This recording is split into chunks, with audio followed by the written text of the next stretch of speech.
Acredito que aquela onda de pipe foi a onda que mais repercutiu mundialmente, né? Eu não diria que ela foi a melhor onda da minha vida, porque eu acredito que eu tenho pego outras melhores, mas foi a onda que mais repercutiu. Peguei ondas boas em chopo, já peguei ondas tão boas quanto aquela em pipeline, backdoor. A melhor que eu já peguei foi em backdoor, mas eu não tenho a filmagem.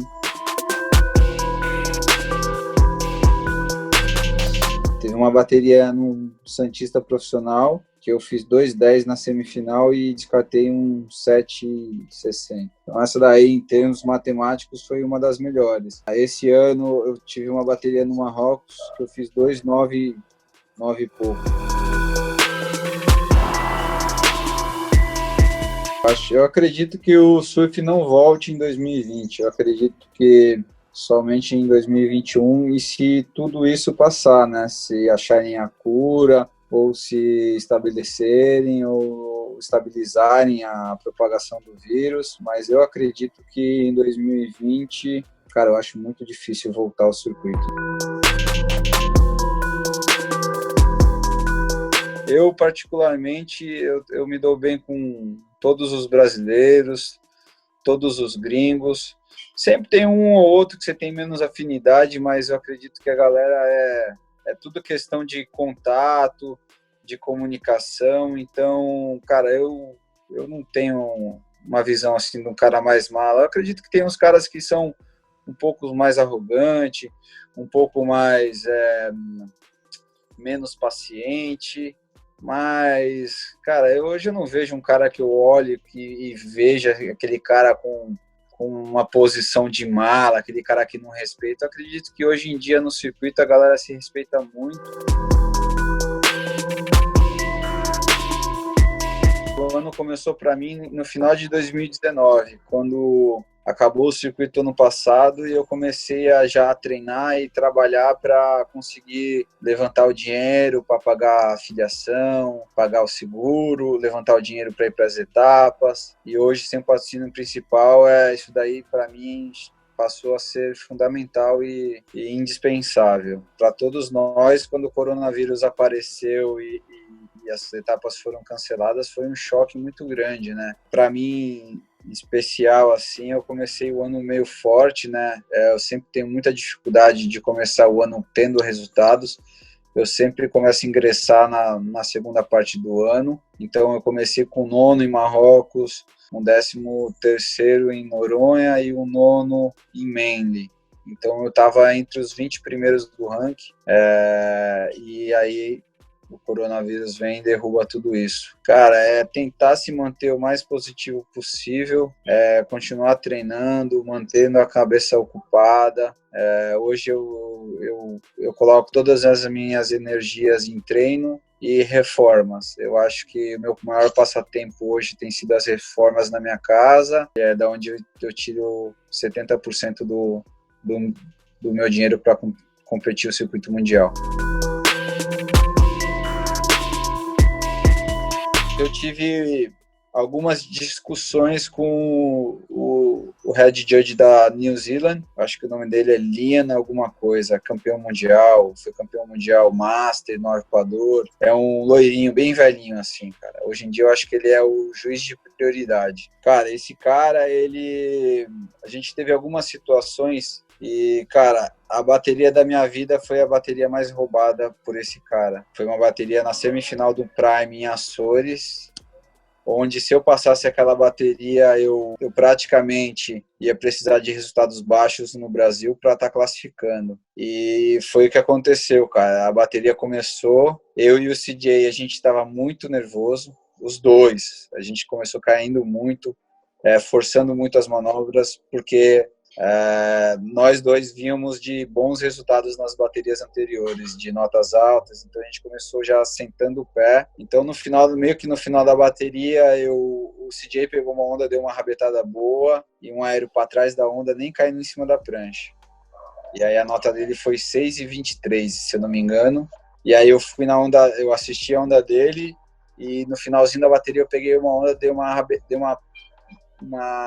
batida reta, meio chutando a rabeta, e um aéreo 180 voltando para o mesmo lado e comemorei muito. Aí a nota saiu praticamente igual a do CJ, e as notas, esse juiz aí acabou trapaceando, acabou roubando as notas para o CJ avançar, e foi o ano que o CJ reclassificou ganhando esse evento. Foi o ano que eu fiquei por uma bateria do CT, e no ano anterior, na mesma etapa, o mesmo juiz, antes de eu entrar na água, numas oitavas de final, ele vira para mim e fala: olha, o que você fez ontem não é o que a WSL quer ver. A gente quer ver que o surf vença, não o jeito que você tá marcando, usando da regra. E ele falou isso, tipo, 6:30 da manhã, minha bateria tava na água às 6:50, o campeonato começando às 7. Então eu entrei na bateria com tudo isso na cabeça e passei a bateria muito bem. E aí assim que eu saí da água, eu fui lá, chamei ele e falei para ele nunca mais falar comigo na vida dele. Esse cara aí é o juiz que eu tenho mais ódio. Eu aumentaria o número de vagas no WCT, voltaria para top 44, como era antes, porque hoje a gente tem muitos atletas com um nível muito alto, diferente de quando fecharam para top 32.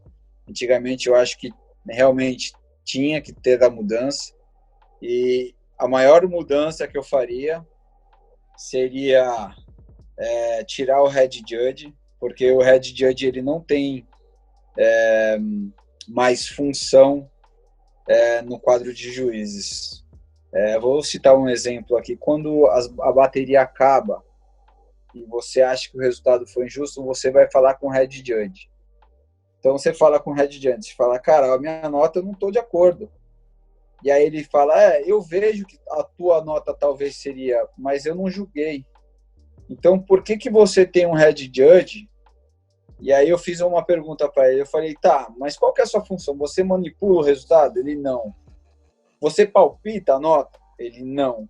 Eu falei: então eu não entendo a sua função. Se você não manipula, se você não palpita, então qual que é a sua função? Porque eu não acho justo eu sair do mar me achando injustiçado e sentar aqui e falar com uma pessoa que não estava sentado na poltrona dando minha nota. Então eu não vejo isso justo. Eu não acho justo eu conversar com você, sendo que você nunca vai ser o cara que me deu a nota. Você nunca vai ter a justificativa do cara que me deu a nota. Então a maior mudança seria no quadro de juízes, tirando o head judge, colocando uma câmera na sala de juízes com o microfone, onde só os atletas teriam acesso, e a WSL não seria para o público, mas seria uma coisa, teria regras, né, que os surfistas eles não poderiam divulgar isso em hipótese alguma, caso ocorresse que seriam banidos da entidade por um ano, alguma coisa do tipo, porque teria que ser uma conversa para ser resolvida internamente com a WSL. Nisso daí, o atleta ele teria 100% de certeza que o resultado não foi manipulado.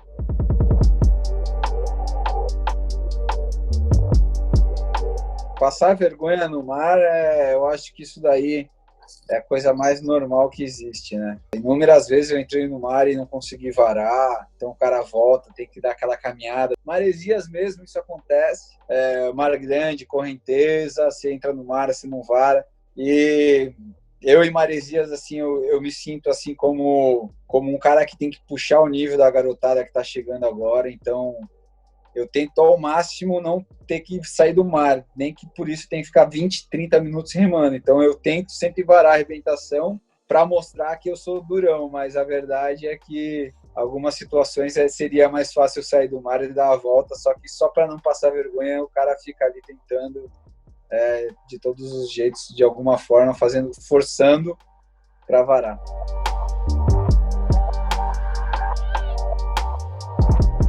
A melhor surfista do mundo, eu acho que é unânime, eu acho que é a Stephanie Gilmore, pelo fato dela ela surfar com feminismo, né, com estilo de mulher. Ela tem um estilo autêntico, ela surfa com estilo, ela é agressiva, ela tem radicalidade no surf dela, ela consegue aplicar as manobras muito bem. Então eu acho que é unânime.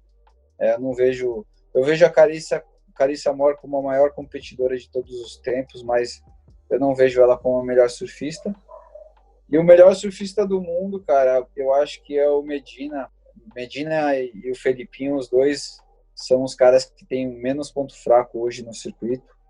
Então, eu acredito que assim, o Felipinho ele tá num nível altíssimo, mas talvez em algumas condições o Medina seja melhor, mas eu considero os dois os melhores do mundo e difícil falar de um ou de outro, até porque os caras eles estão num nível altíssimo e difícil de pegar.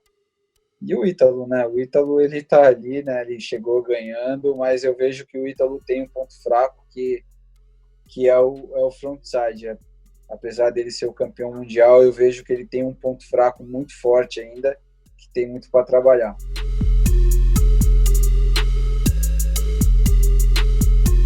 Cara, no meu ver, hoje o surfista do Brasil mais completo é o Matheus Herdy. Em questões técnicas, né? Eu acredito que ele é o cara mais técnico do Brasil. E que estão chegando na bota dele aí, o Samuel Pupo é com certeza o maior rival dele, sem dúvida nenhuma. E o João Chubinho, depois que fechou patrocínio com a Volcom, ele cresceu muito. E eu acredito que esses três são os próximos 3 surfistas da nova geração.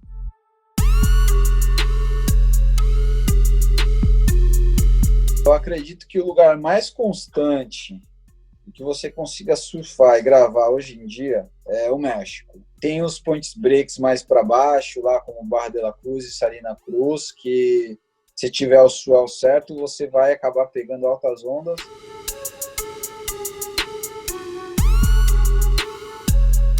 Se voltar o Prime Maresias. Essa daí é que eu mais quero vencer.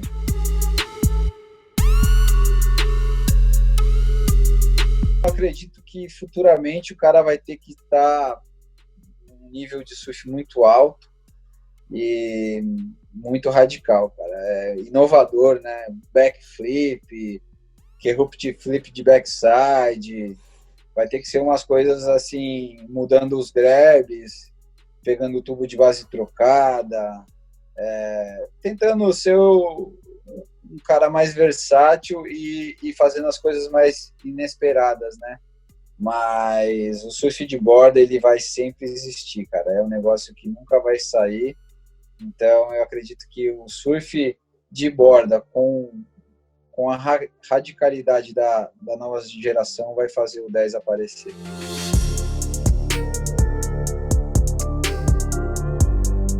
Eu acredito que Floripa, né? Floripa é o melhor lugar para sair à noite, durante os eventos. Os campeonatos são muito badalados. E Maresias, né? Eu acho que quando colocaram um Prime em Maresias,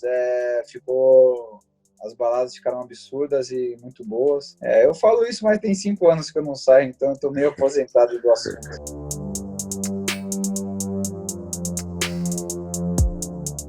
Na água, com certeza.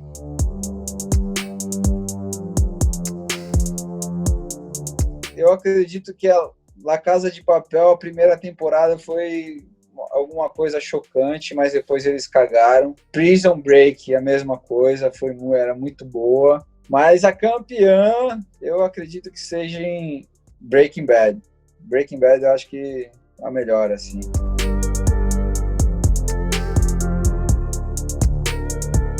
É muito hardcore e rock, cara. Eu baixo as músicas no computador e passo pro celular mesmo, old school.